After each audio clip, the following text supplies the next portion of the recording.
कि एक शिकारी था जो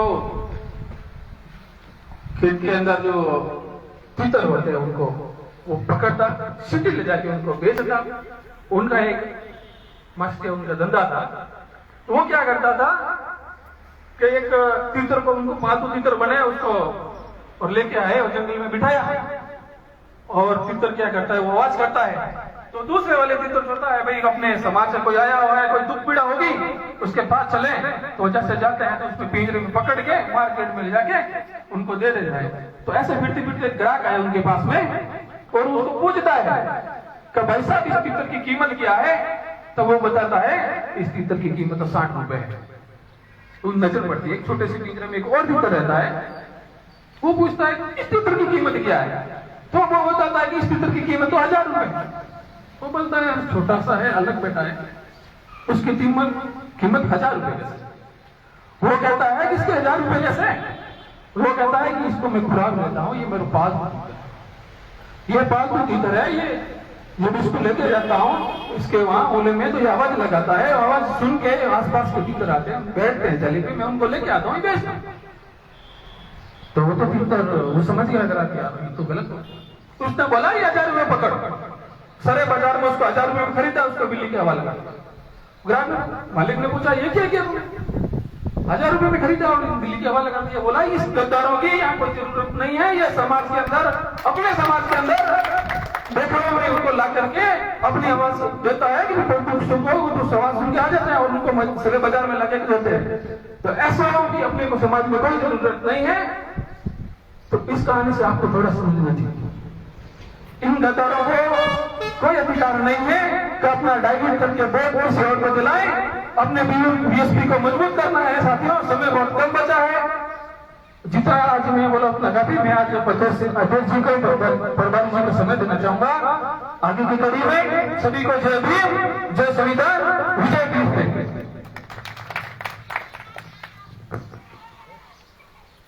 बहुत बहुत धन्यवाद।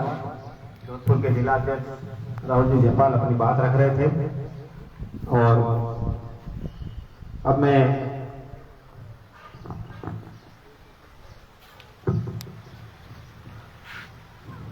निवेदन करूंगा। एक नाम पहले पीछे छोड़ गया था, उसके लिए मैं क्षमा चाहता हूं। नारूराम जी भील समाज सेवी हमारे बीच में बैठे हैं, उनका नाम भूल गया था, उसके लिए हाथ जोड़ के क्षमा चाहता हूं। आप आए, प्रदेश अध्यक्ष जी को माला पहनाकर साहब का स्वागत करें। भूल के लिए अपना बच्चा समझ के मुझे माफ करना। नारू जी करूंगा, जोरदार तालियां हो जाए एक बार। अब मैं निवेदन करूंगा हमारे प्रदेश के प्रदेश प्रभारी परम आदरणीय प्रेम जी बारूपाल साहब से कि वो अपनी बात रखें। एक बार आप सभी मेरे पीछे नारा लगाएंगे, बहुजन समाज पार्टी जिंदाबाद, बहुजन समाज पार्टी जिंदाबाद, मनोहर कांशीराम साहब अमर रहे, बहन तुम्हारी मायावती जिंदाबाद, राम जी गौतम साहब आप संघर्ष करो, भगवान सिंह जी बाबा आप संघर्ष करो, प्रेम जी बारूपाल साहब आप संघर्ष करो। एक बार जोरदार तालियों के साथ आदरणीय प्रेम जी बारूपाल साहब का पुनः स्वागत, अभिनंदन।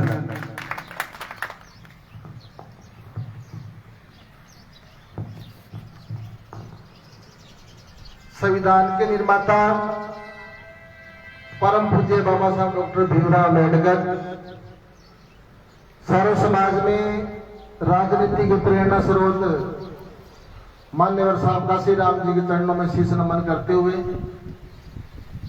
आज ओसिया के अंदर आयोजित सेक्टर स्तरीय कार्यकर्ता सम्मेलन में हमारे बीच में मंच पे विराजमान आज के कार्यक्रम के मुख्य मेहमान बहुजन समाज पार्टी राजस्थान के प्रदेश अध्यक्ष आदरणीय श्री भगवान सिंह जी बाबा, इस जिले के प्रभारी श्री ईसाराम जी करेला, जोधपुर के जिला अध्यक्ष श्री राहुल जी जयपाल, जिले के महासचिव और मंच का संचालन कर रहे श्री दलपत जी बोध, ओसिया विधानसभा के प्रभारी श्री मोहनलाल जी चालिया, विधानसभा के महासचिव श्री यूनुस खान जी, विधानसभा के पूर्व अध्यक्ष श्री श्रवण बिरट जी, लोकसभा के पूर्व प्रभारी श्री जेठाराम जी हालू, श्री भंवरलाल जी सोलंकी, श्री रणजीत जी चौहान, श्री जसराम जी कटारिया, श्री बंसीवाल जी, श्री केसाराम जी चालिया, श्री पप्पू जी लीलावत जी, सुरदाराम जी भील, नारूराम जी भील, बेदाराम जी, श्री भूराराम जी, श्री हुक्माराम जी बरवड़, श्री देसाराम जी, तमाम मेरे पिता तुल्य बुजुर्गों, युवा साथियों, आप सबको मेरी तरफ से जय जय।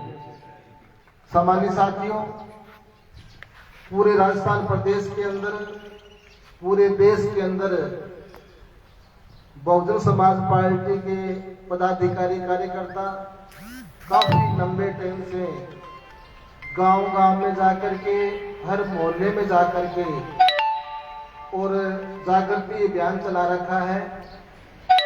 उस जागृति अभियान के तहत जो बहुजन समाज है, SC, ST, OBC और जो हमारा अल्पसंख्यक समाज है, उस समाज के अंदर जागृति और चेतना पैदा करने की हम लोग कोशिश कर रहे हैं। जागृति और चेतना पैदा करने की जरूरत क्यों पड़ रही है? क्योंकि इस देश के अंदर जो बहुजन समाज है वो पिछले 5000 साल से गुलामी की जंजीरें तोड़ने की कोशिश कर रहा है। पिछले 5000 साल से जो जातिवाद, छुआछूत और भेदभाव है, उससे जो शिकार समाज है, उस जातीय व्यवस्था से बाहर निकलने की कोशिश कर रहा है। और ये जो जातियों की जो बेड़ियां हैं, जो गुलामी की बेड़ियां हैं, इनको तोड़ने के लिए संत रविदास, संत कबीर, महात्मा बुद्ध और परम पूज्य बाबा साहब डॉक्टर अम्बेडकर और मान्यवर साहब काशीराम जी ने अपना पूरा जीवन लगाया। और बाबा साहब डॉक्टर अम्बेडकर अगर नहीं होते तो शायद आज आप लोग मेरे सामने और मैं आपके सामने इस ऊंची आवाज में बात नहीं कर रहा होता। आज हमारे पास में जो भी देन है वो परम पूज्य बाबा साहब डॉक्टर अम्बेडकर की है।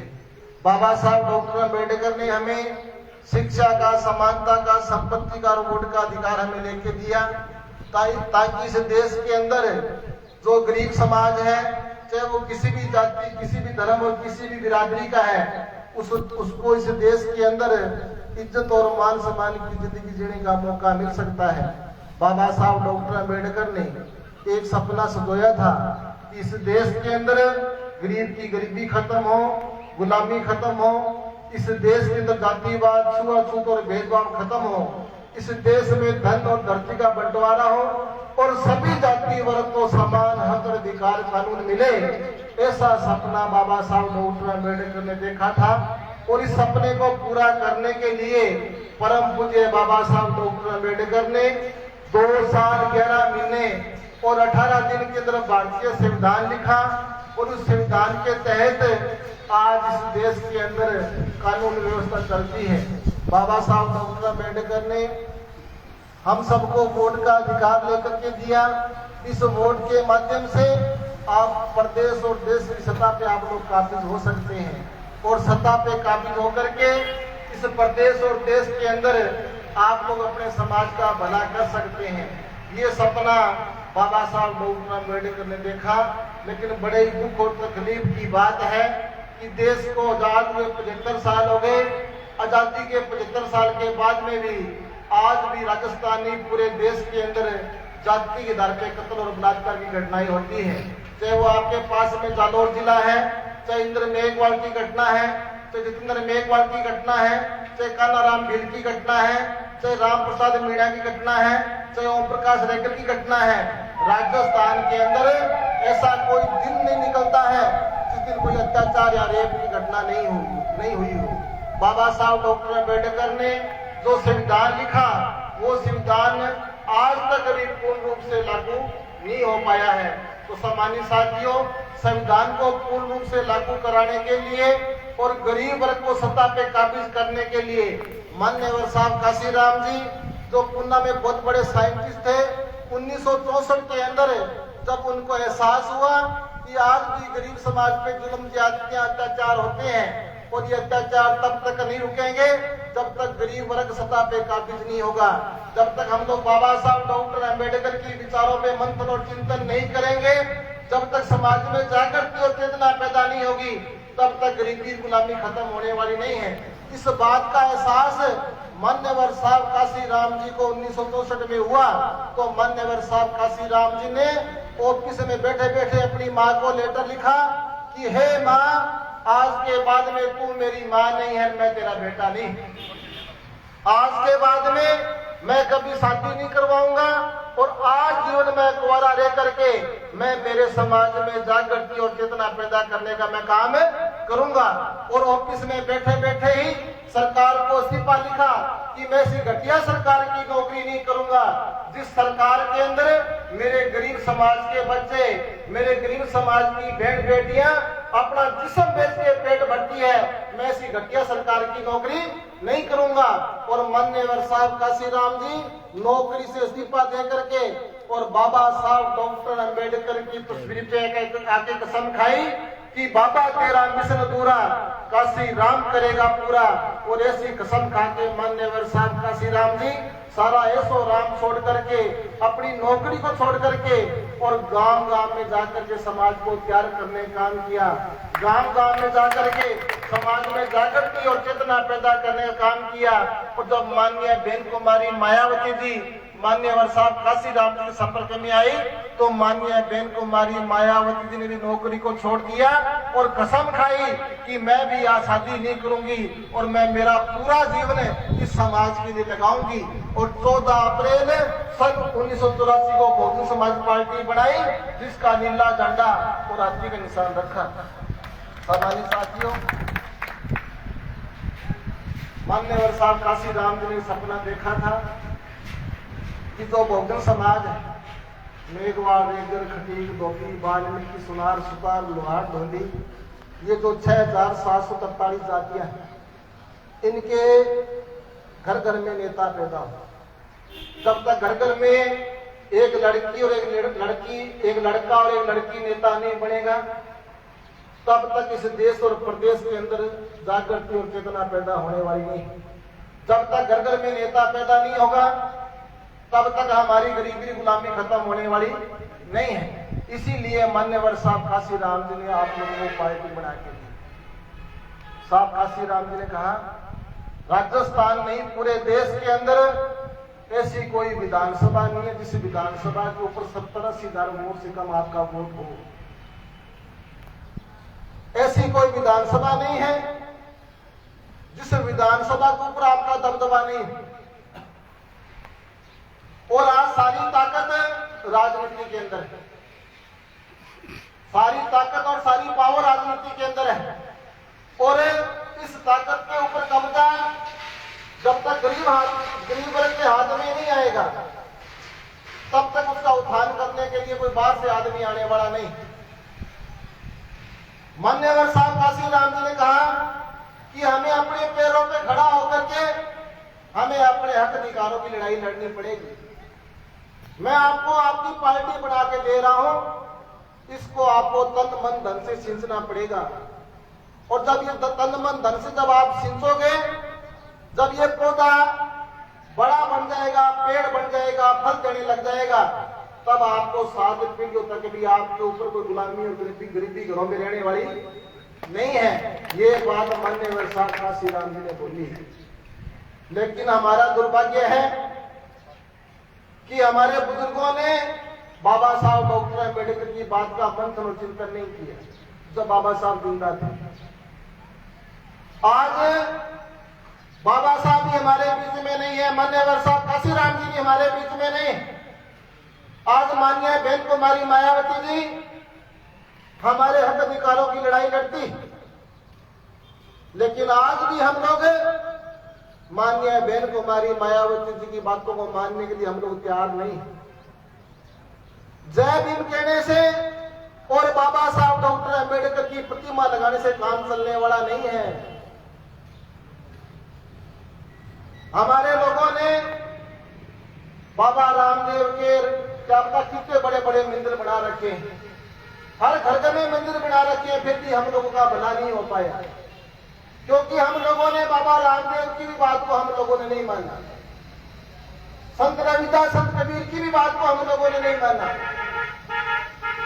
बाबा साहब डॉक्टर अंबेडकर की बात को भी नहीं माना। बाबा साहब डॉक्टर अंबेडकर जिसको पूरा वर्ल्ड मानता, अमेरिका, जापान, अफगानिस्तान, चीन सब मानते हैं, लेकिन हम लोग नहीं मानते। एक भी लाइन अगर कोई कहता है कि मैं अंबेडकरवादी हूं, एक भी लाइन बाबा साहब डॉक्टर अंबेडकर की हम लोग नहीं मानते हैं। तो बाबा साहब डॉक्टर अंबेडकर की बात हम लोग नहीं मानते हैं, तो इससे स्पष्ट है कि हमारे घरों में गरीबी गुलामी खत्म होने वाली नहीं है। तो सम्मानित साथियों, मेरा आप लोगों से निवेदन है कि संविधान हमारा खतरे के अंदर है। अगर आप सोच रहे हैं कि जो आपके बच्चे पोते पोती है ये कलेक्टर, एसपी, मास्टर, पटवारी बन जाएंगे, तो आप ये सपना भूल जाओ। राजस्थान के अंदर SC ST का 1,85,000 का बैकलॉग खाली पड़ा है। सरकार ने नौकरियां रोकने के लिए, गरीबों के बच्चे नौकरी नहीं लगे, इसलिए जितने भी डिपार्टमेंट है सबका निजीकरण कर दिया है। निजीकरण का मतलब होता है प्राइवेट ठेका देना, और ठेका उसको मिलता है जिसके पास में चेक और चेक दोनों चीजें होती है। बातें बहुत सारी हैं, माननीय अध्यक्ष जी भी आपके बीच में बात रखेंगे। आपके सामने जो मंच पे बैठे हैं माननीय प्रदेश अध्यक्ष जी श्री भगवान सिंह जी बाबा भरतपुर के हैं। पिछले 30 साल से अपना घर छोड़ करके गांव गांव में जाकर के समाज में जाकर के चेतना पैदा करने के लिए घूम रहे हैं। जिला अध्यक्ष जी, दलपत जी, ईसा राम जी, जो भी ये टीम है, अपने घर से गांव गांव में जाके चेतना पैदा करने की कोशिश कर रहे हैं। ये हमारा सबका अकेले का काम नहीं, जितनी हमारी जिम्मेदारी है उतनी आपकी भी जिम्मेदारी बनती कि हम लोग भी काम करें। अगर हम लोगों ने काम नहीं किया तो संविधान खत्म हो जाएगा और आने वाले बच्चों को कुछ भी मिलने वाला नहीं है। और बहुजन समाज पार्टी को हमें जिंदा रखना पड़ेगा, बहुजन समाज पार्टी को हमें सत्ता पे पहुंचाना पड़ेगा। इसके अलावा हमारे पास में कोई रास्ता नहीं है। आदमी का पेट, आपका पेट तो रोटी खाने से भर जाएगा, लेकिन राजनीतिक पार्टियां रोटी खाने से नहीं चलती। राजनीतिक पार्टियों को जिंदा रहने के लिए, पावर में जाने के लिए वोट चाहिए, वोट। और माननीय बहन कुमारी मायावती जी के हाथ तभी मजबूत होंगे जब जो हमारा बूथ है उस बूथ के ऊपर हाथी का निशान दिखेगा तब। तो इसलिए सम्मानित साथियों, गांव गांव में बहुजन समाज पार्टी का अभियान चल रहा है और गांव गांव के अंदर बहुजन समाज में तमाम जो हमारे युवा लड़के लड़कियां हैं उनमें जागृति और हम लोग चेतना पैदा करने की हम लोग कोशिश कर रहे हैं। तो मेरा आप लोगों से भी निवेदन और अपील है कि हर बूथ पे 10 यूथ हम लोग तैयार कर रहे हैं। तो आप लोगों ने जो मेरी बातों को सुना है और भी आप लोग सुनेंगे, उन बातों का आप लोग प्रचार प्रसार करें। जब भी आपको 5 मिनट 10 मिनट का टाइम मिले, अपने अड़ोस पड़ोस में हमारी जो माताएं बहनें, हमारे जो भाई हैं, उनको आप 5-10 मिनट अपना मुंह खोल करके और बहुजन समाज पार्टी के बारे में जागरूक करने का आप लोग काम करें। और आप लोग पदाधिकारी कार्यकर्ता बहुजन समाज पार्टी के बने, चाहे 2 गांव की जिम्मेदारी ले, चाहे 3 गांव की जिम्मेदारी लो, चाहे अपनी गली की जिम्मेदारी लो, चाहे 2 गली की जिम्मेदारी लो, कोई ना कोई आप छोटी मोटी जिम्मेदारी लेकर के और महीने में 2 दिन 3 दिन आप बहुजन समाज के लिए और बहुजन समाज पार्टी के लिए आप काम करें, ताकि आने वाली पीढ़ियां, आने वाला पल अच्छा हो सके और हम लोग सत्ता पे पहुंच सके। इसी आशा और उम्मीद के साथ में आप लोग अपना कीमती काम छोड़ के यहाँ पे पहुंचे, इसके लिए मैं आपका बहुत बहुत आभारी हूँ। और आप लोगों ने हमारा सत्ता सत्कार किया, इसके लिए भी मैं आपका बहुत बहुत आभारी हूँ और अब मैं आपसे इजाजत चाहता हूँ। धन्यवाद। जय भीम, जय भारत।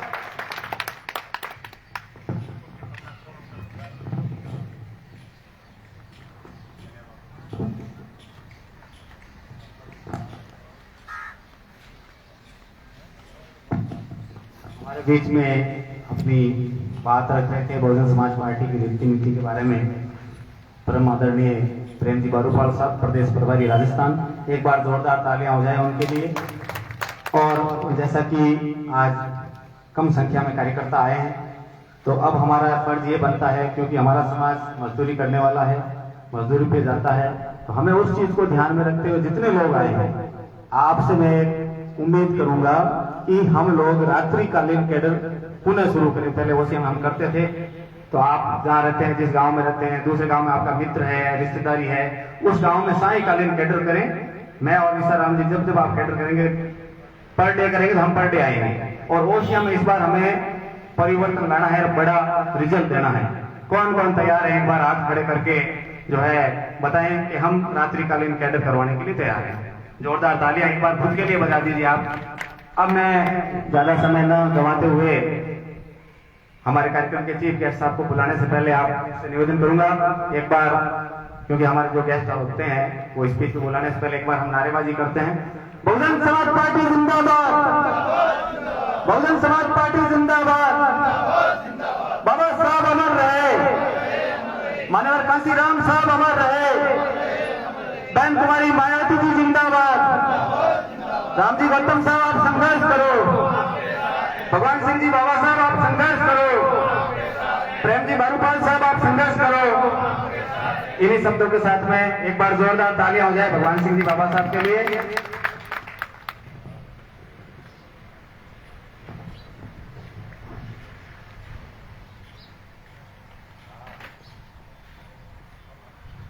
आज जोधपुर जिले की ओसिया विधानसभा में अपनी बात रखने से पहले उन सभी संतों, गुरुओं और महापुरुषों के चरणों में श्रद्धा के सुमन अर्पित करता हूं, जिन्होंने अपना संपूर्ण जीवन इस देश के दबे कुचले, शोषित, पीड़ित गरीब लोगों को मान सम्मान दिलाने में लगा दिया। चाहे वो संत रविदास जी हो, संत कबीरदास जी, महात्मा ज्योतिराव फुले, छत्रपति साहू जी महाराज या संविधान निर्माता परम पूजनीय बाबा साहेब डॉक्टर अम्बेडकर व बहुजन समाज पार्टी के संस्थापक माननीय श्री काशीराम जी, सभी के चरणों में श्रद्धा के सुमन अर्पित करता हूं। बहुजन समाज पार्टी की राष्ट्रीय नेता, हम सब की आदर्श, चार बार उत्तर प्रदेश जैसे बड़े प्रदेश में मुख्यमंत्री की कुर्सी संभालने वाली आदरणीय बहन कुमारी मायावती जी की रीति और नीतियों को आगे बढ़ाते हुए आज मंच पर मेरे साथ विशेष रूप से मंच पर विराजे हमारे प्रदेश के प्रभारी युवा साथी, जिन्होंने पहले भी घूम घूम कर आपके जोधपुर में काम किया है, सम्मानित प्रेम जी बारूपाल, इस जिले के हमारे प्रभारी सम्मानित ईसाराम जी, जिलाध्यक्ष राहुल जी, मंच का संचालन कर रहे श्रीमान दलपत जी, यहां से चुनाव लड़े श्रीमान भंवर सिंह जी, सामने बैठे सभी पार्टी के जिम्मेदार साथियों, इधर मेरे साथ मंच पर विराजे हुए सभी सम्मानित साथी, क्योंकि सबके नाम लेना संभव नहीं है, मैं असल बात पे आना चाहूंगा। साथियों, काफी लंबे समय के बाद ओसिया में यह कार्यकर्ता सम्मेलन रखा गया है, लेकिन इसका मतलब ये नहीं कि हम लंबे समय के बाद ओसिया में चलकर आए हैं, उससे पहले कहीं शांत बैठे हो या काम नहीं कर रहे हो। पिछले 4.5 साल से, जब से 2018 का चुनाव हुआ, 2018 से ही लगातार हमारे जिम्मेदार साथी, हम स्वयं बड़े बड़े कस्बों में जाकर, शहरों में जाकर, बड़े बड़े गांव और ढाणियों में जाकर बहुजन समाज पार्टी की रीति नीति और आदरणीय बहन कुमारी मायावती जी ने जो उत्तर प्रदेश में अपने शासनकाल में कार्य किए, उनकी जानकारी देने का काम हम लोग कर रहे हैं। साथियों, अभी आदरणीय प्रेम जी ने कहा, माननीय श्री काशीराम जी ने 1984 में पार्टी बनाई। मैं एक बात आप लोगों से कहना चाहता हूं, 1947 में देश आजाद हुआ और 26 जनवरी 1950 के दिन परम पूजनीय बाबा साहब डॉक्टर अंबेडकर का लिखा हुआ संविधान इस देश में लागू हुआ। इस देश में प्रथम आम चुनाव 52 और 53 में हुआ, क्योंकि 52 के नवंबर दिसंबर में शुरुआत हुई और 53 में जाकर के चुनाव समाप्त हुआ। तो चुनाव तो 1952 से हो रहे थे। आखिर ऐसी क्या आवश्यकता आन पड़ी कि माननीय साहब काशीराम जी को बहुजन समाज पार्टी बनानी पड़ी? क्या मतलब था मानवर काशीराम जी को? भाई वो तो जैसा कि आप सब लोग जानते हैं, हम लोग कहते भी हैं कैडरों में, अच्छे खासे वैज्ञानिक थे, गाड़ी घोड़े बंगले सारी सुविधाएं उनके पास थी। फिर कई पार्टियां भी इस देश में थी। उस समय कांग्रेस भी थी, जनता पार्टी भी थी, कम्युनिस्ट पार्टियां भी थी। तो फिर बहुजन समाज पार्टी बनाने की आवश्यकता क्यों पड़ी? साथियों, परम पूजनीय बाबा साहब डॉक्टर अंबेडकर ने इस देश का संविधान लिखा, और ये भी आप लोग भली भांति जानते हैं, मुझे ज्यादा पीछे जाने की आवश्यकता नहीं है। परम पूजनीय बाबा साहब डॉक्टर अंबेडकर को बड़े संघर्षों के बाद इस देश में पढ़ने का मौका मिला, और विषम परिस्थितियों में बाबा साहब डॉक्टर अंबेडकर ने इस देश में अध्ययन किया। और आज गर्व के साथ हम कह सकते हैं कि उन विषम परिस्थितियों में भी परम पूजनीय बाबा साहब डॉक्टर अंबेडकर इतना पढ़े कि आज भी उनके बराबर इस विश्व में कोई पढ़ा लिखा व्यक्ति नहीं है। उनकी योग्यता के बल पर परम पूजनीय बाबा साहब डॉक्टर अंबेडकर को इस देश का संविधान लिखने का मौका मिला। उस समय जो देश में हालात थे, जो परिस्थितियां थी, इस देश का जो बहुजन समाज था वो गुलामी का जीवन जी रहा था। जाति के नाम पर किस तरीके का भेदभाव उससे हो रहा था, वो आज बताने की आवश्यकता नहीं है, क्योंकि आज भी देश की आजादी के 75 साल बाद भी वो भेदभाव निरंतर जारी है। आज भी मुझे कहने में कतई संकोच नहीं है, 75 साल के बाद भी हम अपने बेटे को अच्छा पढ़ा लिखा तो सकते हैं, नौकरी भी दिला सकते हैं, लेकिन सामाजिक व्यवस्था ऐसी है कि उसके बाद भी हम अपने बेटे को सम्मान के साथ घोड़ी पे बिठा के उसकी बारात नहीं चढ़ा सकते। तमाम गांव ऐसे हैं। आज भी हम अपनी बेटी की बिंदौली समाज में सम्मान के साथ नहीं निकाल सकते। तो छोड़िए उस समय की बात, उस समय तो हालात क्या रहे होंगे, लेकिन योग्यता के बल पर परम पूजनीय बाबा साहेब डॉक्टर अंबेडकर को इस देश का संविधान लिखने का मौका मिला। और संविधान में बाबा साहब डॉक्टर अंबेडकर ने बंदोबस्त किया। उस समय बाबा साहब ने कहा भी कि मुझे पढ़ने लिखने के बाद इस देश का संविधान लिखने का मौका मिला, और मैंने इस संविधान में आज ये बंदोबस्त कर दिया है कि जिस दिन से इस देश का संविधान काम करने लगेगा, जाति और धर्म के नाम पर किसी को आगे बढ़ने से नहीं रोका जाएगा। लेकिन आजादी के 75 साल बाद भी क्या ऐसा संभव हो पाया है? शुरुआत में भी जब कई बार सरकारें बनने के बाद हुई, और इसमें कोई संकोच नहीं है मुझे कहने में कि सबसे पहले इस देश में सरकारें कांग्रेस की बनने लगी, और खासकर जो हमारा बहुजन समाज है, इसने भी सबसे ज्यादा अगर वोट देने का काम किया है तो कांग्रेस को। क्या बताओ किया कि नहीं किया? या युवा ज्यादा दिख रहे हैं, हमारे बुजुर्ग कम दिख रहे हैं, मुझे अच्छी बात है, खुशी की बात है, लेकिन हमारे बुजुर्गों ने सबसे ज्यादा वोट देने का काम किया तो कांग्रेस को किया है। इन्होंने तो लेवल चस्पा कर लिया अपने ऊपर। कोई वोट मांगने के लिए भी आया तब भी कांग्रेस को, और नहीं आया तब भी कांग्रेस को। सच्चाई है कि नहीं? मुझे भी याद है, क्योंकि हमारे बुजुर्गों ने भी ऐसा ही किया। मैं भी जिस इलाके से चलकर आया हूं, भरतपुर से, वहां भी यही हालात थे। 1995-96 के आसपास जब हम गांव में जाते थे, लोगों को समझाते थे कि बीएसपी को वोट दीजिए। बहन कुमारी मायावती जी हमारे समाज की, हमारी नेता है, मानवर काशीराम जी हमारे समाज के, हमारे नेता हैं। तो बताओ बुजुर्गों का क्या जवाब होता था? कि ना भैया हम तो कांग्रेसी हैं, और देख भैया हमें तो जो कुछ दिया है ना वो कांग्रेस ने दिया है। हम जो आज चारपाई में ही बैठे हैं ना, ये भी कांग्रेस की दे रही। ये हमारे दिमागों में भरा हुआ था, हमारे बुजुर्गों के में। लेकिन जब हमने उनको समझाया कि ऐसा कुछ भी नहीं है, ये जो आज हक और अधिकार आपको मिले, थोड़ा वो सम्मान मिला है, ये किसी राजनीतिक पार्टी की देन नहीं है, ये देन है परम पूजनीय बाबा साहेब डॉक्टर अंबेडकर की। क्योंकि बाबा साहब डॉक्टर अंबेडकर ने संविधान में लिखा कि जो भी सरकार इस देश में बनेगी उसकी ये जिम्मेदारी होगी कि जो बहुजन समाज के लोग हैं इनको हर क्षेत्र में आगे बढ़ने का मौका देगी। अगर इनके पास खेती की जमीनें नहीं तो जमीनें देगी, इनको मकान बनाकर देगी। और सबसे बड़ा काम जो किया परम पूजनीय बाबा साहब डॉक्टर अंबेडकर ने संविधान में, वो हमें नौकरियों में रिजर्वेशन दिया।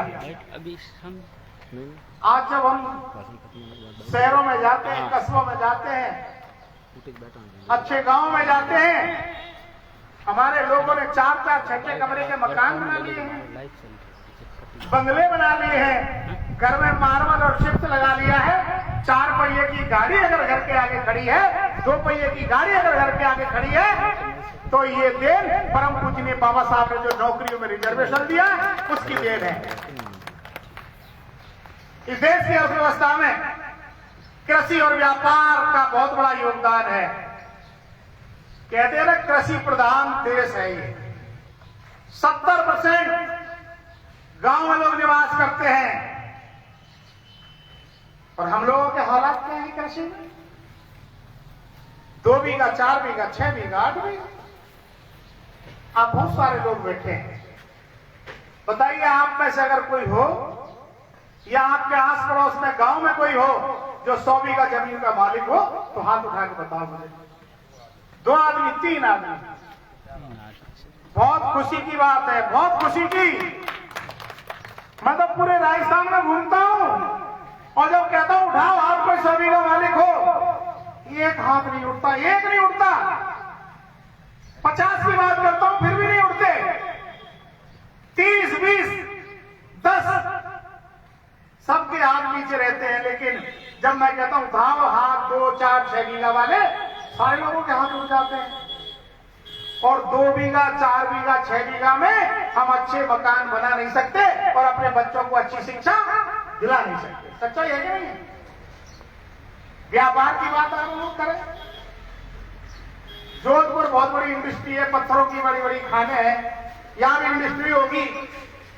कोई भी ऐसा उद्योग, कल कारखाना मुझे बता दीजिए, फैक्ट्री बता दीजिए, खान बता दीजिए, जहां 100-200 लोगों को रोजगार मिलता हो और उसका मालिक कोई आपके बहुजन समाज का हो, नहीं मिलेगा।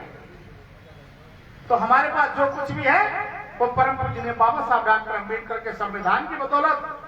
और जब हमने उनको ये बात समझाई बुजुर्गों को, आज हालात ये है, चाहे भरतपुर है, चाहे धौलपुर है, चाहे करौली है, चाहे अलवर है, चाहे दौसा है, 70 साल के बुजुर्ग से भी जो अंतिम सांसें ले रहा है ना, उससे भी पूछोगे कि बाबा वोट कहां दोगे, तो उसका एक ही जवाब होगा, हाथी को और बहन मायावती को। क्यों? कि उसको पता चल गया है कि कांग्रेस ने हमारे साथ सिर्फ छलावा किया है, हमें दिया कुछ नहीं है। अभी आदरणीय प्रेम जी ने कहा ना, कांग्रेस जिसको हमने अपने वोट से देकर के बार बार इसकी सरकारें बनाई, 3 बार के इसके शासनकाल में हमारा जो SC/ST का बैकलॉग है वो खाली पड़ा रहा। भाई जब कृषि भूमि हमारे पास नहीं है, उद्योग व्यापार हमारे पास नहीं है, तो हमारी तरक्की का कारण तो नौकरियां ही है कि नहीं है? 1,80,000 नौकरियां इस टर्म में भी अभी खाली पड़ी हुई है। क्यों? क्योंकि कांग्रेस केवल हमारा वोट लेती है, वोट के समय हमको पुचकारती है, लेकिन वोट लेने के बाद हमारी कोई सुध नहीं लेता। ज्यादा दूर मत जाइए। आपने अपने वोट से जिन लोगों को जिताकर भेजा है, क्या कभी भी आपके समाज पर या आपके साथ जुल्म ज्यादती हुई, अन्य अत्याचार हुआ, बहन बेटियों के साथ बलात्कार हुआ, क्या वो विधायक और सांसद आपके पक्ष में बोला? बताओ, बोला क्या? नहीं बोला होगा। तमाम घटनाएं अभी प्रेम जी ने नाम गिनाए, इंदर वेगवाल, जितेंद्र वेगवाल, कार्तिक भील, फलाना, तमाम नाम गिनाए, गिनाए। कोई नहीं बोला। अरे और तो बात छोड़िए,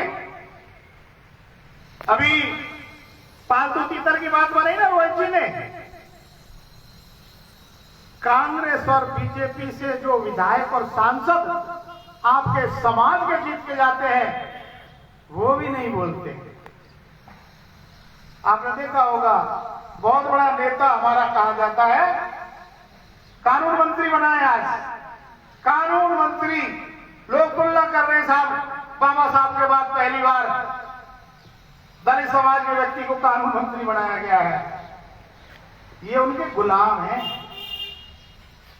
देखा होगा आपने, अगर याद हो तो मैं याद दिलाना चाहता हूं, बीकानेर से सांसद ना नजदीकी तो है, यहाँ दूर थोड़ी है। बीकानेर में हमारी एक बच्ची डेल्टा वेगवाल जो बीएड कर एसटीसी कर रही थी, उसकी हत्या हुई, उसके साथ बलात्कार हुआ, वो बीकानेर में ही आता है, नोखा में। एक शब्द नहीं बोला ये सांसद। डांगावास की घटना आपको याद होगी, डांगावास में 6 मेघवाल समाज के नौजवानों को ट्रैक्टरों से कुचल के मार दिया गया, जबकि अर्जुन मेघवाल को इसलिए इनाम मिला था कि संसद में सबसे ज्यादा बोलने वाला सांसद अगर कोई है तो अर्जुन मेघवाल। लेकिन हमारे बारे में एक शब्द नहीं बोला। बीजेपी के सांसद विधायक भी आपके बारे में कभी नहीं बोलते। क्यों नहीं बोलते? क्योंकि कांग्रेस और बीजेपी की जो नीतियां हैं वो हमारे विरोधी है, हमारे पक्ष में नहीं है। ये पालतू तीतर का दोष नहीं है। पालतू तीतर तो ये सोचता है कि मुझे क्या मतलब है, मुझे तो बढ़िया काजू खिलाए जा रहे हैं, बादाम खिलाए जा रहे हैं, मुझे क्या आवश्यकता, अगर मैं इसका काम नहीं करूंगा तो मेरी भी गर्दन उड़ देगा। तो उनको पता है कि अगर ये लोग अपने समाज के हित में बोले तो अगली बार इनको टिकट नहीं मिलेगा। इसलिए साथियों, वो सांसद और विधायक आपके हक अधिकार के नहीं बोल पाते। आज हालात पद से बदतर होते जा रहे हैं। आज जो हमारे चेहरों पर चमक थोड़ी बहुत दिखाई देती है ना, इस चमक का बंदोबस्त इन लोगों ने कर दिया है। धीरे धीरे करके सारी सरकारी नौकरियों को बेचा जा रहा है, प्राइवेट क्षेत्र में दिया जा रहा है। अभी कहा ना प्रेम जी ने, जब सारे डिपार्टमेंट बिक जाएंगे, और ये सच्चाई भी है।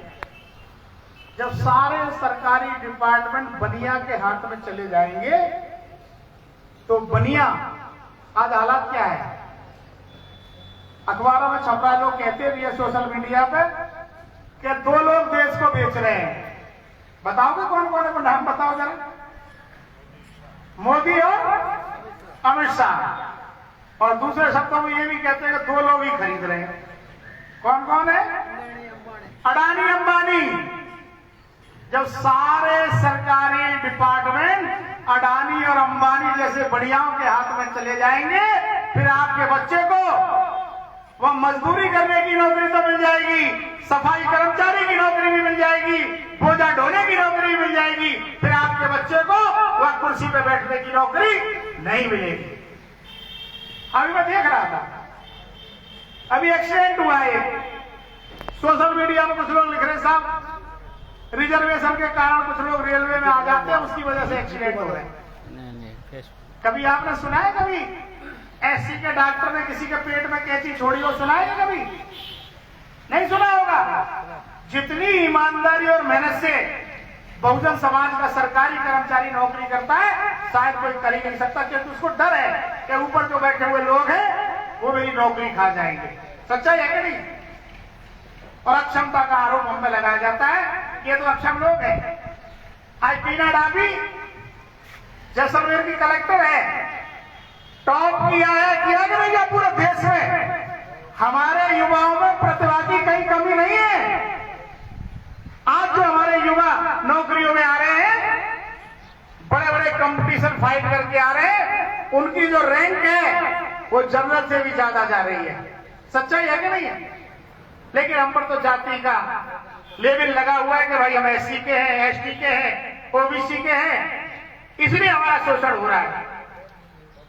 एक सबसे बड़ी बात मैं आपको बताकर जा रहा हूं, इस देश को संविधान से चलाया जाता है। बाबा साहब डॉक्टर अंबेडकर ने जो देश का संविधान लिखा है उसके आधार पर चलाया जाता है। लेकिन आज हालात ये बन रहे हैं कि सेंटर में बैठी हुई जो सरकार है उसने पूरी प्लानिंग कर ली है। अभी जो देश में संसद है पुरानी वाली, उसका सैकड़ों वर्षों तक कुछ बिगड़ने वाला नहीं था। आज भी मजबूत स्तंभ के तौर पे खड़ी, आपने देखा होगा अंग्रेजों ने जो इमारतें बनाई, जो पुल बनाए, वो आज भी चल रहे हैं। और हमारे सामने इन लोगों ने जो पुल बनाए वो तमाम जगह टूट रहे हैं। सच्चाई है कि नहीं है? पार्लियामेंट का कुछ बिगड़ने वाला नहीं था, लेकिन जो है जबरदस्ती हजारों करोड़ रुपए लगा करके नई पार्लियामेंट बना दी गई है। उसमें एक सेंगुल, क्या कहते हैं, सेंगुल एक डंडा सा रखा गया है, पिंगोले सिंगोले क्या कहते हैं, वो राजदंड है ना, दोबारा से राज स्थापित करना चाहते हैं राजा महाराजाओं की तरह। और एक दिन वो भी आ जाएगा। जैसे आपने देखा होगा एक बार तो नोटबंदी की घोषणा कैसे हुई कि रात को 8 बजे मोदी जी टीवी पे आए और नोट दिखाकर बोले आज के बाद ये नोट कागज के टुकड़े हो जाएंगे। ऐसे ही वो दिन आ जाएगा जब मोदी जी सामने आएंगे और कह देंगे कि भाई आज के बाद इस देश में जो नया संविधान है वो काम करेगा, पुराना संविधान काम नहीं करेगा और हम लोग गुलाम हो जाएंगे। ये ताली बजाने की चीज नहीं है। हमारे सारे हक और अधिकार जो परम पूजनीय बाबा साहब डॉक्टर अंबेडकर ने हमें दिए, वो सारे हक और अधिकार हमारे छीन लिए जाएंगे। सच्चाई है कि नहीं है? फिर हम क्यों इंतजार कर रहे हैं? कांग्रेस और बीजेपी, यह हालात क्या है? माननीय काशीराम ने जब बहुजन समाज पार्टी बनाई तो ये सोचकर बनाई कि ये मेरा बहुजन समाज जिस दिन वोट की कीमत को समझ जाएगा, वोट की ताकत को जान जाएगा। क्योंकि परम पूजनीय बाबा साहब डॉक्टर अंबेडकर ने कहा था कि political power is the master key, you can open each every lock. सत्ता वो मास्टर चाबी है जिससे हर ताला खोला जा सकता है। तो बाबा साहब की सोच थी कि जिस दिन ये बहुजन समाज वोट की ताकत को समझ जाएगा, अपनी सरकार बना लेगा, और अपनी सरकार बना लेगा तो अपने दुख दर्दों का अंत कर लेगा। यहां अन्य अत्याचार होता है, जुल्म ज्यादती होती है, हमारी बहन बेटियों के साथ बलात्कार होता है और हम रिपोर्ट दिखाने जाते हैं, थाने में हमारी रिपोर्ट भी नहीं लिखी जाती। सच्चाई है कि नहीं है? और लिख भी जाती है तो विधायक का, सांसद का फोन आ जाता है कि भाई ये मेरा आदमी है। वोट देने से पहले तो आप उसके आदमी हो।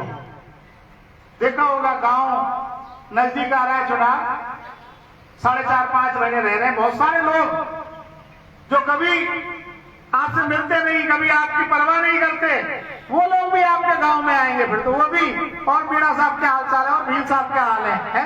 करेंगे या नहीं करेंगे? पुचकारेंगे हम लोगों को, हमारे घर आएंगे, हमारा पानी भी पिएंगे, रोटी का टुकड़ा भी खा जाएंगे, सब पांव भी पकड़। वो तो सच्चाई है। खैर ये तो एक आम रिवाज है। अब हो गया कि जो भी उम्मीदवार कभी एसी बंगलों से बाहर नहीं निकलता, एसी गाड़ियों से नीचे नहीं उतरता, वो भी चुनाव के समय हमारे मोहल्ले में आकर 70-70 साल के हमारे बुजुर्ग माता पिता के पैरों में सर रख देता, आशीर्वाद दे दे बाबा चुनाव में जीत जाऊं। सच्ची है कि नहीं? वो भी केवल इस वोट की खातिर। इसलिए मेरा आपसे कहना है, इस वोट की ताकत को समझिए। माननीय काशीराम जी की बात को उत्तर प्रदेश के लोगों ने तो मान लिया, वोट की कीमत को समझ लिया, पर उसका परिणाम यह हुआ 4 बार बहन कुमारी मायावती जी, जो एक दलित समाज में जन्मी, गरीब समाज की बेटी बहन मायावती जी को मुख्यमंत्री बना लिया। किसी ने सपने में भी नहीं सोचा होगा। सोचा होगा क्या कि एक मेघवाल समाज की बेटी 4 बार यूपी की मुख्यमंत्री बन जाएगी? क्यों? क्योंकि यूपी इस देश का सबसे बड़ा प्रदेश है आबादी के हिसाब से। 140 करोड़ की आबादी आज हो चुकी है हमारी। 25 करोड़ की आबादी अकेले यूपी में है और उसे धार्मिक नगरी भी कहा जाता है। गंगा, जमुना, सरस्वती, सोरो, मथुरा, काशी, अयोध्या, बाबरी मस्जिद, ऋषिकेश, बनारस, मथुरा, वृंदावन सब कहां पे है? यूपी में। हम लोगों की मोक्ष स्थली। आप लोगों की तो मुझे पता नहीं, पर हमारे आसपास तो प्रचलन है कि हमारे जब बुजुर्ग शांत हो जाते हैं तो उनकी अस्थियां इकट्ठी करके मटके में रख के सोरोजी जाते हैं। आपकी तरफ जाते हैं क्या? हरिद्वार यूपी में ही तो है। तो उस मोक्ष स्थली में और राजनीति में कितनी जागरूक है। कहते हैं लोग प्रधानमंत्री की कुर्सी का रास्ता यूपी से गुजरता है। सच्चाई भी है। 80 सीटें हैं लोकसभा की वहां और आज तक जितने भी प्रधानमंत्री हुए हैं सबसे ज्यादा अकेले यूपी ने दिए।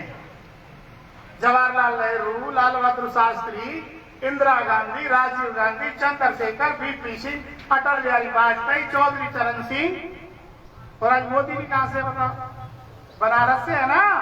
अभी बनारस से जीता है तो महंगा है। तो 9-10 प्रधानमंत्री देने वाला वो प्रदेश, उसमें एक दलित की बेटी 4 बार मुख्यमंत्री बन जाएगी, किसी ने सपने में नहीं सोचा था। लेकिन बहुजन समाज के लोगों ने वोट देना शुरू किया और 4 बार सरकार बना ली। यहां कहते हैं लोग साहब या तो 2 ही पार्टी है ऐसा, कांग्रेस और बीजेपी है। ये कहते हैं ना। बहुजन समाज पार्टी को सब जीते को तो है नहीं, क्या फायदा वोट दे देते हैं। ये बात होती है। भाई कोई गड्ढा है आपके घर के आगे, आप रोज उसको देखते रहो, वो गड्ढा ही रहेगा। लेकिन धीरे धीरे जब आप उसमें मिट्टी कूड़ा डालना शुरू करोगे तो एक दिन भर जाएगा कि नहीं भर जाएगा? बताओ, भर जाएगा ना। अरे तो शुरुआत तो करो। हाँ, यह शुरुआत हुई। 2008 में हमें कितना वोट पड़ा यहाँ पे याद है किसी को? कौन लड़ा 2008 में यहां से? कचौरी वाले देवड़ा जी लड़े कि नहीं लड़े? अच्छा चुनाव लड़ा, वोट भी मिला, लेकिन उसके बाद धीरे धीरे हम लोग घटते चले गए। हमारा वोट, बहुजन समाज का वोट लाखों में है यहाँ पे। और जो लोग विधायक बन रहे हैं उनका मुट्ठी भर वोट है, लेकिन हम लोग उनको विधायक बना रहे नहीं बना रहे। तो जिस दिन हम तय कर लेंगे, निर्णय कर लेंगे कि जैसे हमने लगातार लंबे समय तक कांग्रेस को वोट दिया, लेकिन कांग्रेस ने हमारे लिए जो करना चाहिए था वाकई वो नहीं किया। कांग्रेस कहती है मैं दलितों की सबसे बड़ी हितैषी हूं। अगर दलितों की सबसे बड़ी हितैषी होती तो आज हमारे साथ ये हादसे नहीं होते। आज जितेंद्र मेघवाल को केवल इसलिए कत्ल नहीं कर दिया जाता कि बड़ी बड़ी मूछें रखता है, सोशल मीडिया पर फोटो डालता है, सुंदर दिखाई देता है। इंद्र मेघवाल का कत्ल केवल इसलिए नहीं होता तो एक सवर्ण टीचर की मटकी से पानी पी लेता 8 साल का बच्चा है। तमाम ऐसी घटनाएं। जोधपुर में तो अन्य अत्याचार की बाढ़ सी आई हुई है। जोधपुर, बाड़मेर, पाली, जैसलमेर, ये तो अन्य अत्याचार के गढ़ हैं। सच्चाई है कि नहीं है? या तो रोजाना कहीं ना कहीं फलाना मेघवाल, ढिकाना मेघवाल, फलाना भील, फलाना ये रोज हत्याएं होती है, रोज बलात्कार होते हैं या नहीं होते? सरकार की मंशा अगर ठीक होती तो जुल्म जाति रुक सकता है। क्योंकि जब जुल्म करने वाले को सजा नहीं मिलती तो वे दूसरे लोगों को भी हौसले बुलंद होते हैं। सच्चाई है कि नहीं? कि भाई जब शेर सिंह ने मोहनलाल मेघवाल को मार दिया, उसका कुछ नहीं बिगड़ा, तो मनमोहन सिंह का क्या बिगड़ेगा? सच्चाई है कि नहीं है? अन्य अत्याचार कब रुकता है? आदरणीय बहन कुमारी मायावती जी जब यूपी में मुख्यमंत्री बनी सारे अधिकारियों को बुला के कह दिया कि मेरे समाज पर बहुत जुल्म ज्यादती होती है, अन्य अत्याचार होते हैं, और जब रिपोर्ट दिखाने जाते हैं थाने में उनका अपमान होता है। ध्यान कर लो, अगर कोई भी दोषी बच गया, अपराधी बच गया, तो आप लोगों की खैर नहीं है। बहन कुमारी मायावती ने हर थाने में एक स्पेशल अधिकारी एससी का डेप्यूट कर दिया कि अगर कहीं जुर्म जाति अन्य अत्याचार होता है तो तुरंत रिपोर्ट दर्ज करो, तुरंत कार्रवाई करो। 1,45,000 गुंडे बदमाशों को जेल भेजने का काम आदरणीय बहन जी के शासनकाल में हुआ। ये होती है सरकार। और जब जुर्म जाति करने वालों पर सजा होने लगी उनको, तो अन्य अत्याचार कम हो गया। इसलिए ये जो सरकारें हमारे वोट से बनती हैं, वो हमारा वोट तो लेती हैं लेकिन हमारे कल्याण के लिए काम नहीं करती। साथियों, आज विषम परिस्थितियां हैं। बहुजन समाज पार्टी अगर इस देश में नहीं रहेगी, फिर आपको पता चल जाएगा क्या हालात रहेंगे। मैं अपने इलाके की बात बताता हूं। जब से बहुजन समाज पार्टी बनी है ना, उसके पीछे की बात तो छोड़िए, बहुजन समाज पार्टी बनने से पहले हमारे दलित समाज के मोहल्लों में कोई वोट मांगने के लिए भी नहीं आता था। अगर चुनाव की मीटिंग होती थी तो ठाकुर साहब के चौक में, पंडित जी की चौपाल पे, या जाट साहब चौधरी साहब के चौक में, और हमारे 5-7 लोगों को बुला लिया जाता था। फलाना मेघवाल, ढिकाना मेघवाल, फलाना जाटा, फलाना भैरवा, और कहते थे भाई हम लोगों ने तय कर लिया है कि कांग्रेस को वोट देना, तुम भी माला पहना दो। और हमारे लोग माला पहना के आ जाते थे। और आज हालात ये है कि पार्टियों की चुनावी मीटिंग अगर कैसे शुरू होती है कि चलो भाई पहले मेघ वालों की बस्ती में चलो। मैं उस इलाके की बात कर रहा हूं जहां लोग जागरूक हो गए, जहां वोट दे ही रहे बिना मांगे, वहां तो कोई फिर भी आज भी नहीं जा रहा। लेकिन जिन इलाकों में वोट की ताकत समझ में आ गई है, उन इलाकों में सबसे पहले कांग्रेस बीजेपी की मीटिंग होती है कि चलो भाई, वरना ये लोग कहीं बहुजन समाज पार्टी को नहीं चले जाए। ये हालात है। तो इसलिए ज्यादा कुछ ना कहते हुए यही अपील मेरी आप लोगों से है, ये निवेदन है कि बहुजन समाज पार्टी मान्यवर काशीराम जी ने आपके लिए बनाई थी, आपके हक और अधिकारों की रक्षा के लिए बनाई थी। इसको हमें समझना होगा, इसको हमें जानना होगा। अगर नहीं समझेंगे, नहीं जानेंगे, तो पहले ही पालतू छीन तीतर कांग्रेस और बीजेपी छोड़ रखे। मैं नाम नहीं लूंगा, बहुत सारे लोग नीला गमछा डाल के घूम रहे हैं। कहीं अन्य अत्याचार होता है तो 200-400 की संख्या में इकट्ठे भी हो जाते हैं, लेकिन भीड़ इकट्ठा करके थाने के आगे, एसपी ऑफिस के आगे, हो सकता है एक मुकदमे को आप न्याय तो दिला सकते हो, लेकिन क्या गारंटी है कि जोधपुर में आपने धरना प्रदर्शन किया है तो ऐसी घटना जैसलमेर में, बाड़मेर में नहीं होगी? क्या गारंटी इस बात की?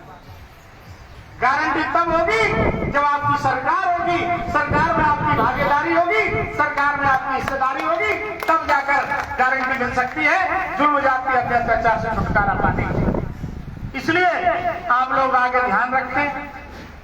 बहुजन समाज पार्टी आपकी अपनी पार्टी है, आपके हक और अधिकारों के लिए बनाई है। छोड़िए, हो सकता है 23 में आप विधायक नहीं जिता पाओ, कोई बात नहीं। आपका दिया हुआ एक एक वोट बहन कुमारी मायावती जी के हाथ मजबूत करता है, हमारे हाथ मजबूत करता है। ये बहन कुमारी मायावती जी जो आज दहाड़ती है ना टीवी पर, और लोग थर-थर कांपते हैं, दूसरे लोगों को लगता है कि कौन बोल रहा है, बहन जी बोल रही है, तो केवल आपकी वोट की बदौलत है। जिस दिन आप लोग वोट देना बंद कर दोगे, फिर ना कोई बहन मायावती जी को पूछेगा, ना फिर कोई हम लोगों को पूछेगा, और फिर पूछेगा कोई आपको भी नहीं। आपको तो पहले भी नहीं पूछ रहे। ये थोड़ा बहुत हम कलेक्टर एसपी को फोन करते हैं ना, कई जुर्म जाति होने पर, अत्याचार होने पर, हमारी बात मानता तो इसलिए क्योंकि बीएसपी के हाथी निशान पर वोट पड़ रहा है। जिस दिन वोट पड़ना बंद हो जाएगा, एसपी कलेक्टर की बात छोड़िए, चपरासी और सिपाही भी हमारी बात नहीं सुनेगा। सच्चाई है ना? क्या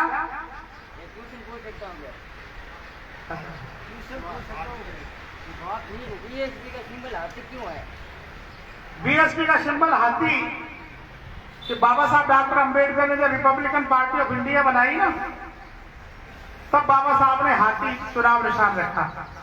और वो इसलिए रखा कि हमारा जो समाज है उसकी संख्या बहुत है, आकार बहुत है, उसमें ताकत भी बहुत है, लेकिन उसे अपनी ताकत का एहसास नहीं है।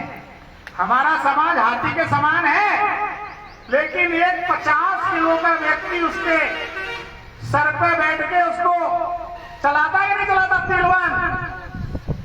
तो हमारा जो समाज है वो हाथी के समान है, उसे उसकी ताकत पता नहीं है।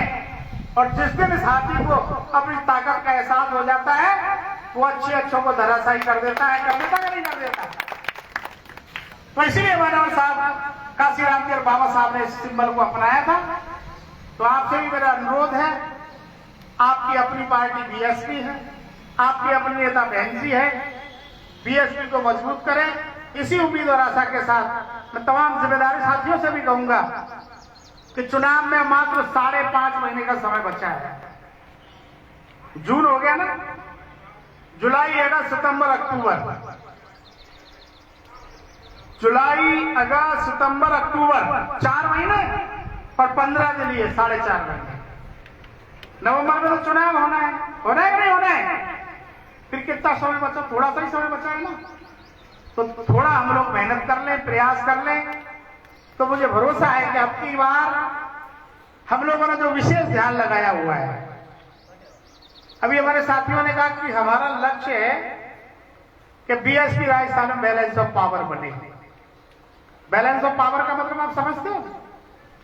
हमारे इतने विधायक जीत कर आए, इतने जीत कर आए कि किसी भी पार्टी को बहुमत नहीं मिले, और उसके लिए कोई 100-200 की आवश्यकता नहीं है। आपने देखा होगा 2008 में हम लोगों को 6 विधायक जीत कर आए, हमारे 8% वोट हमें मिला। 14 उम्मीदवार हमारे थोड़े थोड़े वोट से चुनाव हार गए। 35 उम्मीदवारों ने 20,000 से लेकर 60,000 तक वोट लिया।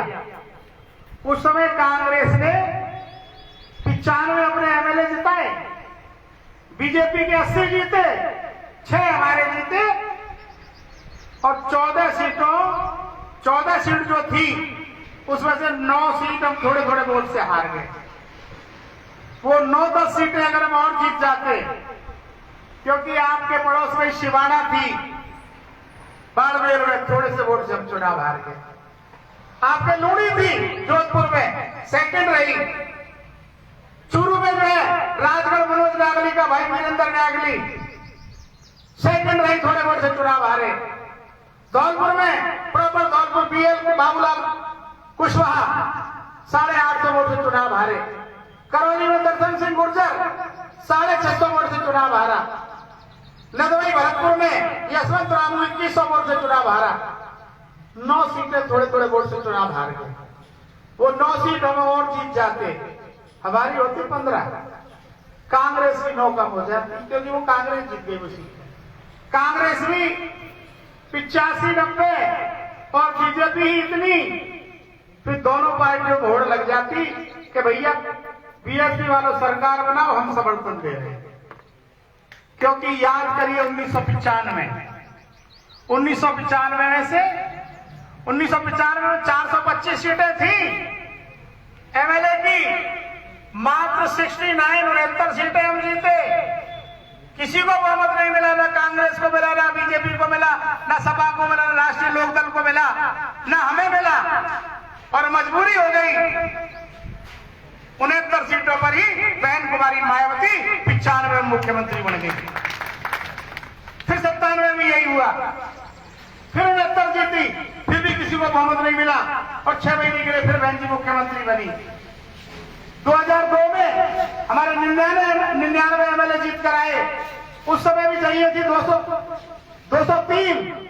203 की विधानसभा थी। उस समय भी 403 में से 202 हमें चाहिए थी, लेकिन 99 सीटें जीत कर आए और बहन जी तीसरी बार मुख्यमंत्री बन गई।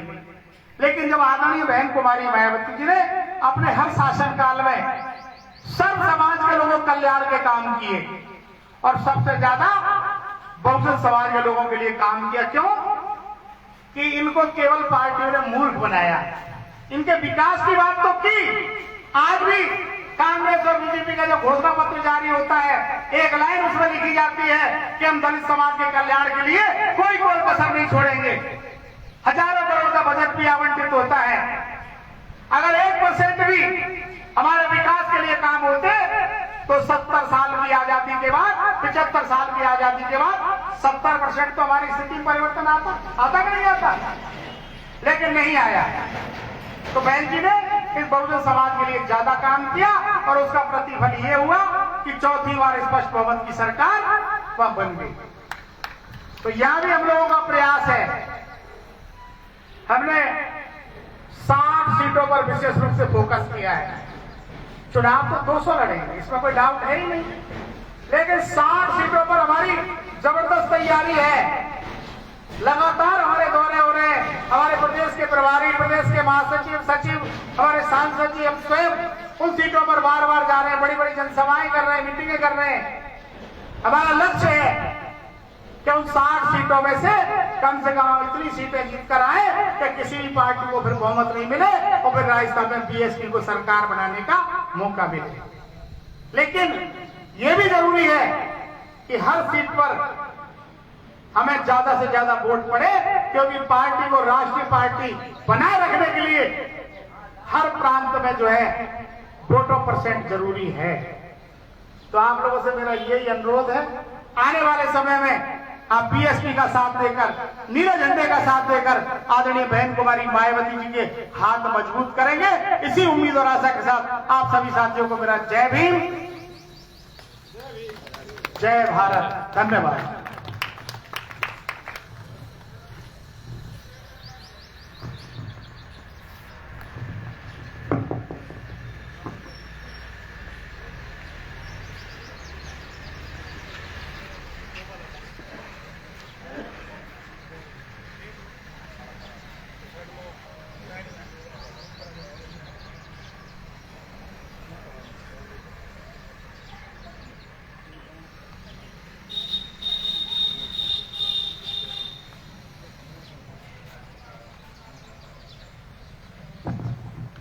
हमारे बीच में बात रख रहे थे बहुजन समाज पार्टी के प्रदेश अध्यक्ष परम आदरणीय भगवान सिंह जी बाबा साहब। बहुत बहुत धन्यवाद साहब का, जोरदार तालियों से साहब का स्वागत, अभिनंदन। अब मैं निवेदन करूंगा सुजाराम जी भील साहब, जिनको नेवरा और खाड़ा का सेक्टर प्रभारी बनाया गया है। सुजाराम जी भील साहब आगे आए और अतिथि से निवेदन।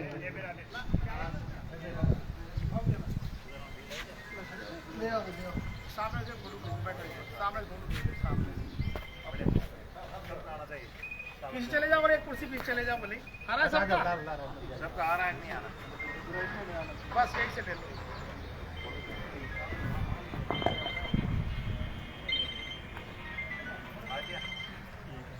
हेलो, उंगली साइड में, उंगली कैमरे में उंगली आ रही है, ठीक है। मैं प्रदेश अध्यक्ष जी और प्रभारी जी से निवेदन करूंगा, सुजाराम जी पुत्र श्री सोनाराम जी भील साहब को नेवरा और खाड़ा सेक्टर का प्रभारी बनाया जा रहा है। जोरदार तालियां।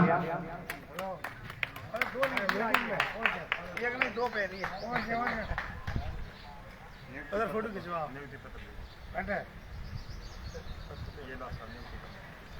अब मैं निवेदन करूंगा, हमारे बीच में अमर सिंह जी पंवार साहब हैं, जिनको सेक्टर का अध्यक्ष बनाया जा रहा है। अमर सिंह जी पंवार साहब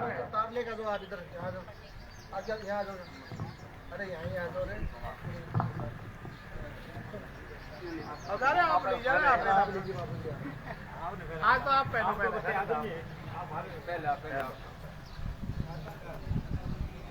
फोटो इधर देखिए, इधर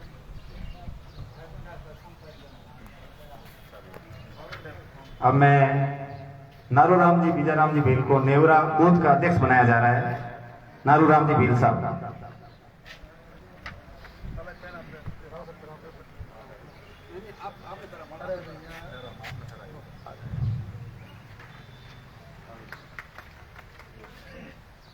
हीरालाल जी पुत्र श्री बाबूराम जी भील साहब को नेवरा बूथ का उपाध्यक्ष बनाया जा रहा है। हीराराम जी भील साहब।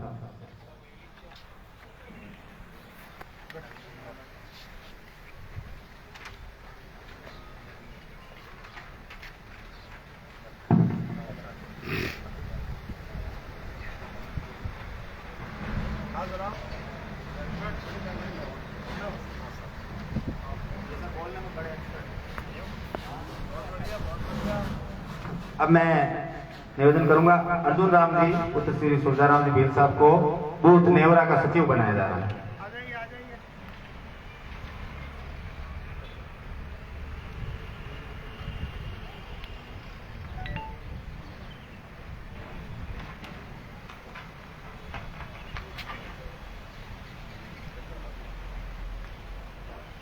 भगवान राम जी पुत्र श्री पूनाराम जी भील को नेवरा बूथ का सचिव बनाया जा रहा है।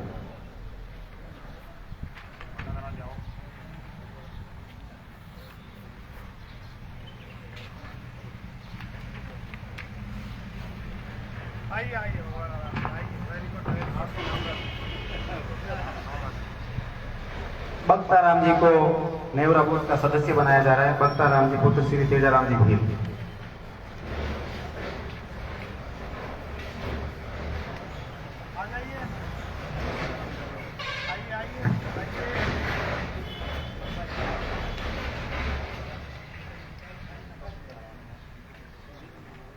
मेघवाल बस्ती हरिपुरा ओसिया बूथ का अध्यक्ष बनाया जा रहा है चंद्र प्रकाश जी श्री भूराराम जी।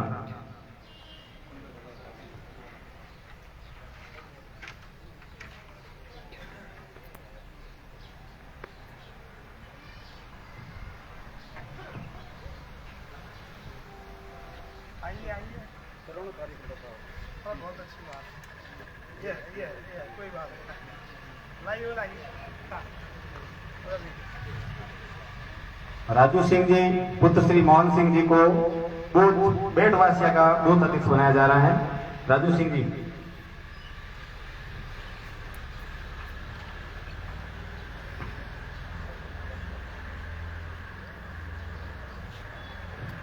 आइए राजू जी, आइए राजू सिंह जी। हनुमान राम जी पुत्र श्री भेरा राम जी ओसिया का बूथ सचिव बनाया जा रहा है। हनुमान राम जी पुत्र श्री भेरा राम जी को। आ जाइए। हनुमान भगवान राम सब यही हैं। हम भी भगवान है, आप भगवान है।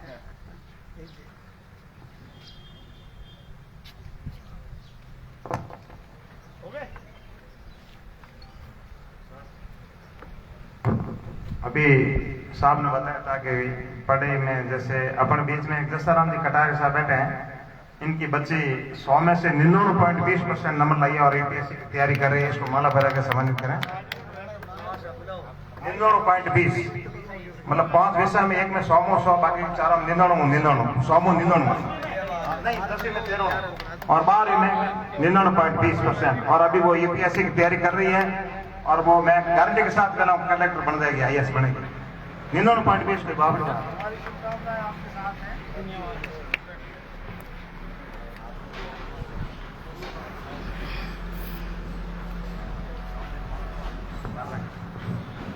मैं मोहन जी चाइले साहब से निवेदन करूंगा कि हमारे पूर्व जिला प्रभारी साहब थोड़े लेट पधारे हैं, HR श्याम फुलवारे जी, उनको माला पहनाकर उनका स्वागत करें।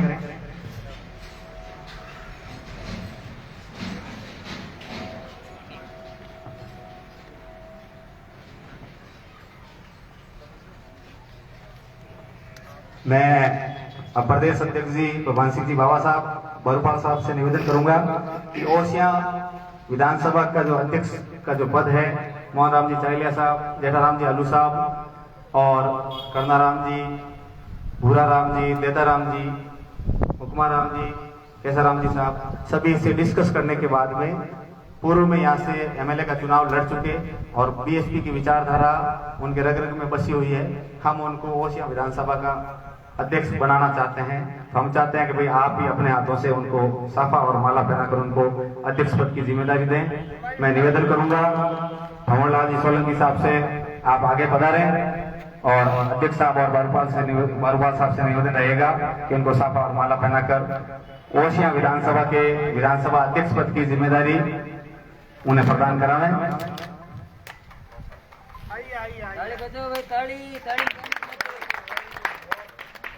बहुत बहुत शुभकामनाएं भंवरलाल जी हमारी तरफ से। हमें भरोसा है पार्टी के इस मिशन को आप आगे ले जाओगे।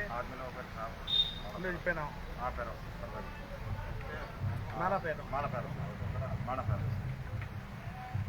अब हाथ बनाओ।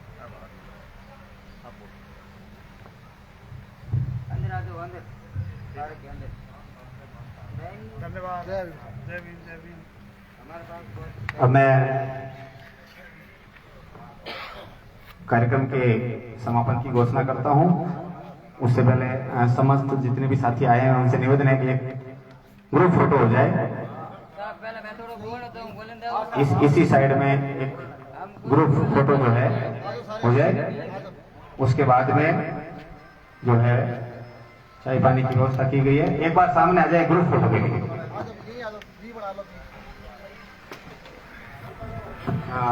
भंवरलाल जी सोलंकी साहब आप यहाँ आगे आ जाएं, स्टेज के पास में जिला अध्यक्ष जी के पास आ जाएं। सोलंकी साहब आप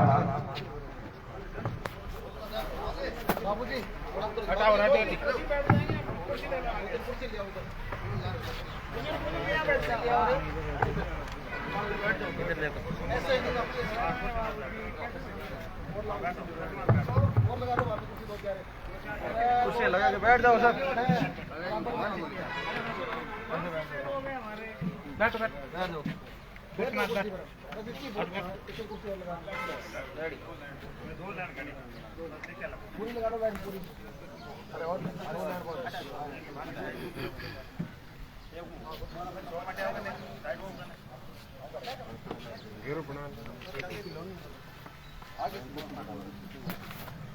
कुर्सी पे चढ़ के लो, कुर्सी पे चढ़ के कुर्सी पे चढ़ जाओ।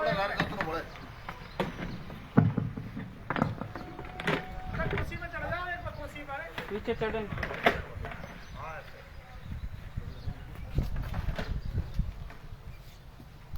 इतनी दूर से क्या साफ आएगी क्या फोटो? इतनी दूर खींच रहे हो? फोटो नहीं, लाइव चल रहा है सर।